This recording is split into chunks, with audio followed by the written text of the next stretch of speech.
Rất chạy luôn này.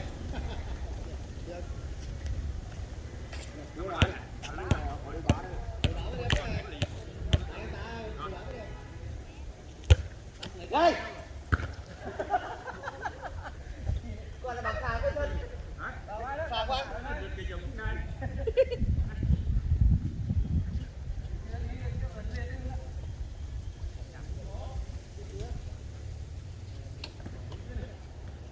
Bá nhá. Phải chỉ bá.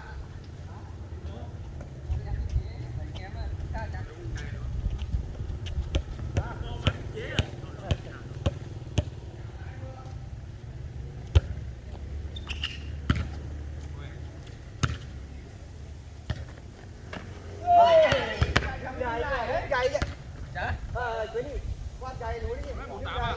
Ủa, ăn liền quá. Đấy rồi. Lừa được chứ.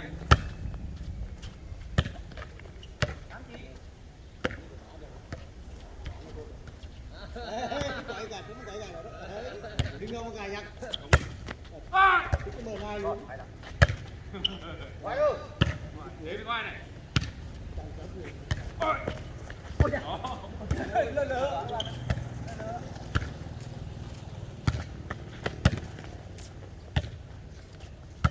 Hay lắm. Ngoài có được. Ngoài có được trên lừa hồ được. Khéo. Nhìn khéo vòng ngoài. Cắt đây thôi.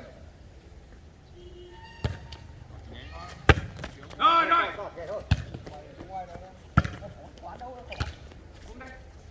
Phải không ạ? Đó đấy. Chỉ đấy. Vô đấy đấy. Quả cái này mà hoang thả ra thôi. Ngoài phải hái. Không sao.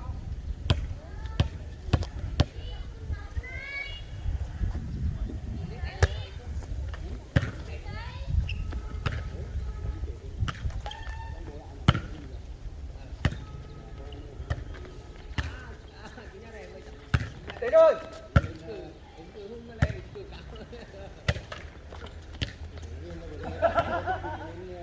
Xin bài không chuyện gì cũng tôi nổi đi ra.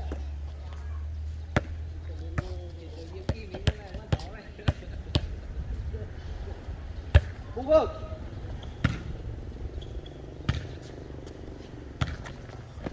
Hay lắm, bắn ra.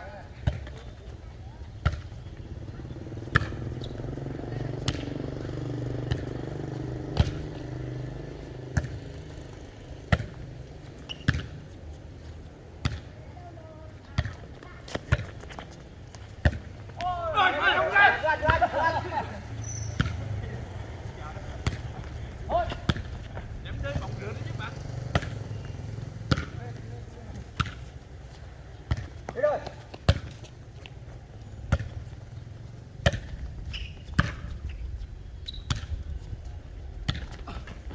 Tốt lắm.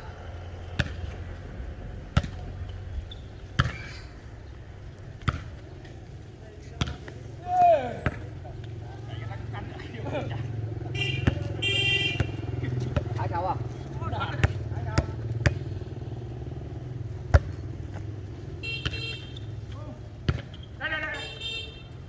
Đây. Cắt đi.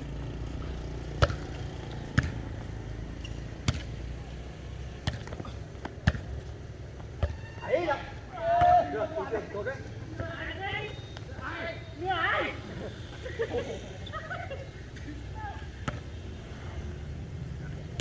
Phải hái không? Quay. Phải. Bá tạm. Làm đến hương.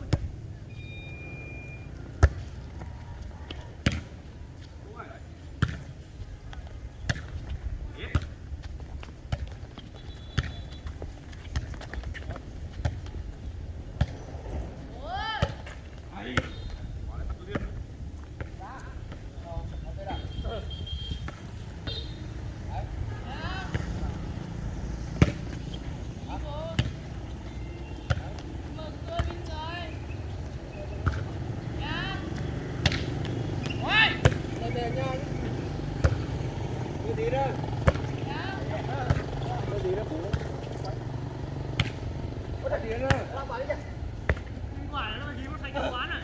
Em vô đông chấn đấy. Đâu ba.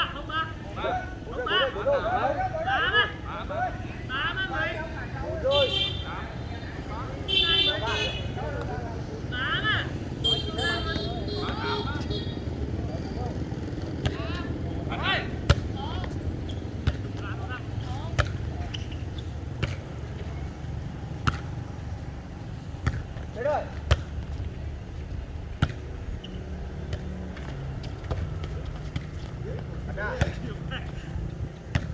Được rồi.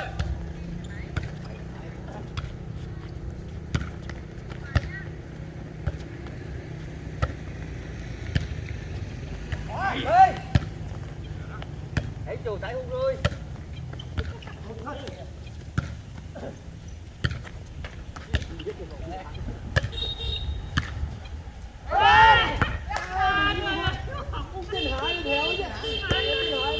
Bốn mấy.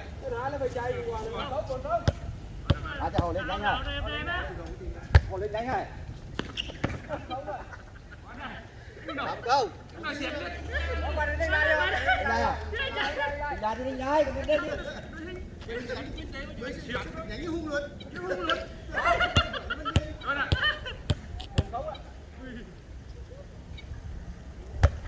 Được anh ơi. Đánh hộp kiếm đây. Rồi. Cơn như cái máy một cơn này đó. Cơn qua lại. Hay quá. Quả nó cái theo máy. Đi qua. Trận đấu côn. Và nó đánh cái điều nó phun lái. Bốn. Đánh hộp kiếm đây.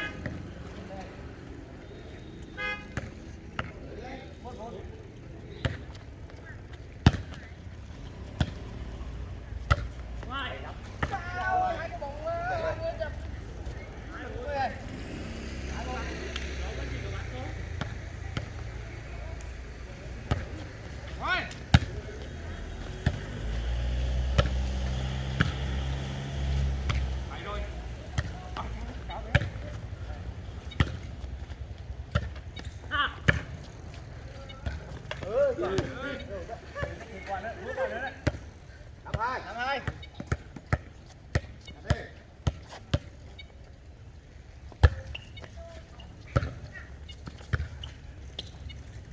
Đây rồi. Về vào sớm đây. Phải đánh xấu gì đi em.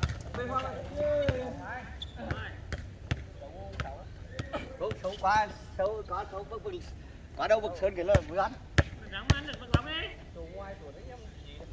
Được bác ơi. Thế rồi.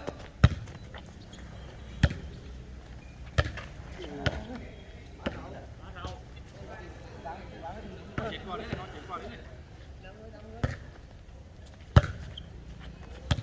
Được.